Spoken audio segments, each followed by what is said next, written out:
Well, we are a month and a half into the current Washington legislative session. Still no deal when it comes to the budget, and there never is this early. Lawmakers are deep into negotiations, which could still play out in the months to come. Joining me now is former Washington State Senator Reuven Carlyle. Lot to get to. This is something you know all too well. This week, we saw the governor lay out his proposal of what he thinks should be cut, and I know lawmakers will take that under advisement. What are your initial thoughts on what he put in there and maybe what he left out? First of all, keep in mind that the budget work has been going on since day one. This is about a $15 billion budget deficit over the next 4 years. So the governor sort of stepped into the conversation now and figured out, okay, how do we start to talk about reductions? And remember that Governor Inslee started out with about a $3 billion recommended reduction in spending. And then now Governor Ferguson stepping in and saying, okay, look, we can get another 3 to 6% per agency. So that amounts to another $4 billion. So far, they're looking at about $7 billion in cuts of that $15 billion. So only half, and over the course of 4 years. So you got some wiggle room, but I mean, it takes time. It does. And it's still about 10% of our overall budget. So it's a lot of money. I mean, it's, we can navigate this, but it is still about 10%. When you look at what he put out there, do you think that's something that lawmakers are looking at and go, okay, yes, a lot of these things we're already talking about, or, oh no, I haven't thought about that yet? Most of the issues are pretty well known. If you think about the big categories, if you think about K-12 education, Governor Ferguson has said, look, that's off the table. He said, we're not going to make reductions in K-12. He said, we're not going to make reductions in public safety.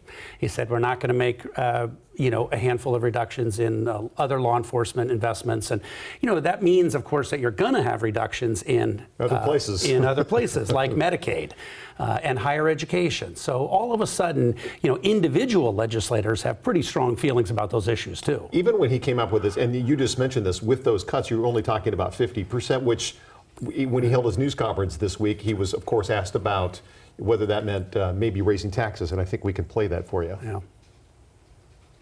I'm new to being governor, but I'm not new to the legislature, right? Last time I checked, we've still got 2 months to go in this legislative session, right? We have a long way to go. We have a revenue forecast we have not received yet. Our work is certainly not done. I want to be crystal clear about that. We have done a ton of work. I need to sit down and have a conversation with legislative leaders. What are they finding out? I know they're doing their own work, which is not insignificant. They're leaning into it as well. So look, at some point, I'll have a better answer to that question, but I just don't think that's right now. Our bureau chief down there, Drew Mickelson, sat down with him as well and talked about it and asked him directly, do we have to raise taxes? And it was pretty much, that's off the table for now. It's a last resort. You don't think it's really a last resort, though. You think it's kind of probably going to happen. Yeah, well, I mean, look, no governor gets elected and then first things wants to show up and talk about taxes. So he wants the legislature. Smart. I mean, of course. He wants the legislature to lead on taxes, and he wants to be seen as it being an absolute last resort, and it only would happen, by twisting his arm. But you think it'll get there to some degree. You got to make up another $7 billion or $8 billion over the course of 4 years.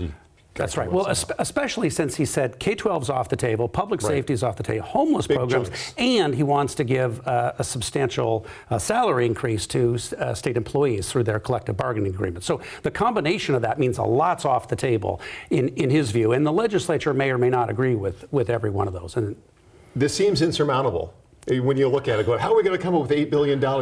This is something you and I talked a little bit about it. You dealt with this back in 2009. It was even as bad or worse than we're in right now. This is not the worst position we've been in the state. So they'll figure it out. They have to. They have to. We have a balanced budget constitutional amendment. So, of course, unlike Washington, D.C., where they can print money, we don't do that here at the state level.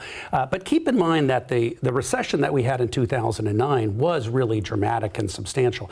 I think what's different now is that we have the unpredictability of the federal government. So all of a sudden, with the Trump administration reductions and the uncertainty about those federal dollars flowing back into the state, it adds more uncertainty.